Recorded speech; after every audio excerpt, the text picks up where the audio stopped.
मैं माननीय मंत्री जी से जानना चाहता हूं कि TR3 के तहत वर्ग 1, 5, 6, 8, 9, 10 एवं 11, 12 में शिक्षा विभाग के अंतर्गत कुल 88,886 पदों पर रिक्तियां प्रकाशित किया गया। इसमें से महोदय मल्टीपल रिजल्ट जिसका आया है उसके बदले एक एक रिक्ति पर 2-2 रिजल्ट आ गया, 3-3 रिजल्ट आ गया। तो क्या उससे जो रिक्ति फिर बनी है उस रिक्ति के लिए महोदय क्या महोदय 15/1/25 के जारी प्रपत्र के आलोक में अध्याची शिक्षा विभाग क्या अध्याचना कर सकती है कि उनके जगह पर उन लोगों की फिर से बहाली हो जाए? माननीय मंत्री। अध्यक्ष महोदय, हमने अपने जवाब में स्पष्ट लिखा है कि 8886 पदों की रिक्तियां प्रकाशित किया गया था। आरक्षण रोस्टर के परिप्रेक्ष्य में बिहार लोक सेवा आयोग द्वारा परिणाम प्रकाशित किया गया है। उन्हीं विषयों कोटि में रिजल्ट प्रकाशित नहीं किया गया है जिसमें अभ्यर्थी नहीं है या न्यूनतम कट ऑफ अंक प्राप्त नहीं कर पाए हैं। वर्तमान में TR3 के तहत पूरक परिणाम जारी करने का कोई भी प्रस्ताव सरकार के समक्ष विचाराधीन नहीं है।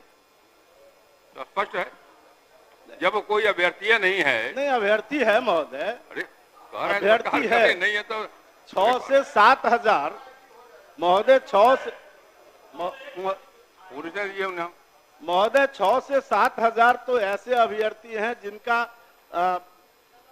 रिजेक्ट कर दिया गया और बाकी ऐसे अभ्यर्थी हैं महोदय, कट ऑफ मार्क नहीं आएगा तो क्या करेंगे? नहीं महोदय, ऐसे अभ्यर्थी हैं जिसके बारे में हम जानना चाहते हैं कि जिनके मल्टीपल रिजल्ट आ गए।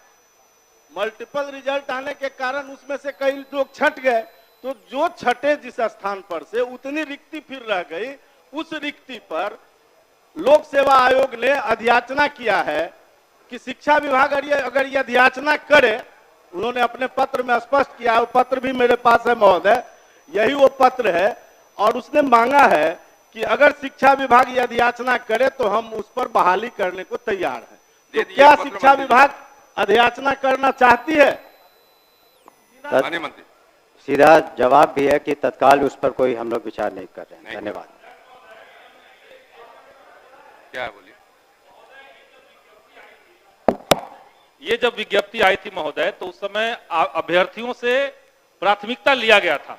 आप 1 to 5 में जाना चाहते हैं, 6 to 8 में या 9-10 में, प्राथमिकता देने के बावजूद एक अभ्यर्थी का 3-3 जगह रिजल्ट दिया गया है और ये सदन को गुमराह किया जा रहा है कि कट ऑफ के अंदर लोग नहीं आए। कोई गुमराह नहीं करता, बल्कि महोदय वो सब पब्लिक में है महोदय, कट ऑफ इक्वल, जो कट ऑफ आया है उसके इक्वल मार्क्स रहते हुए भी केवल एज के चलते हजारों की संख्या में विद्यार्थियों का चयन नहीं हुआ है। इक्वल नंबर है लेकिन एज के चलते इनको बाहर रखा गया है। कुछ लोग 1 नंबर से हैं, सब मिनिमम एलिजिबिलिटी पॉइंट से ऊपर वाले बच्चे हैं। इसीलिए सरकार ने TR1 में सप्लीमेंट्री रिजल्ट दिया भी था। पूरा क्या आपका? सरकार TR1 की तरह रिक्त पदों पर सप्लीमेंट्री रिजल्ट नहीं देने का विचार क्यों कर रही है, क्यों मना कर रही है देने से, ये हम जानना चाहते हैं। हम लोगों ने इस पर विचार किया था और जो BPSC एक इंडिपेंडेंट कमीशन है और वो अपना निर्णय लेता है, और जो निर्णय उन्होंने शुरू में एक बार प्रकाशित किया कि बाद में किसी तरह का उन्होंने जो भी मानदंड रखा था उसी के आधार पर रिजल्ट निकला। बहुत से ऐसे एग्जाम होते हैं जिसमें सप्लीमेंट्री नहीं निकलता है, तो इसमें तत्काल कोई सप्लीमेंट्री हम लोग की मांग की रिजल्ट दिया जाए। जो उसमें तो अभी और भी उसमें मई महीने तक, आपको बता दें मई तक आपको चौथा 5वां भी होने वाला है, तो चौथा भी होगा, तो बाकी में होगा, लेकिन अभी तत्काल इस पर विचार नहीं कर रहे हैं।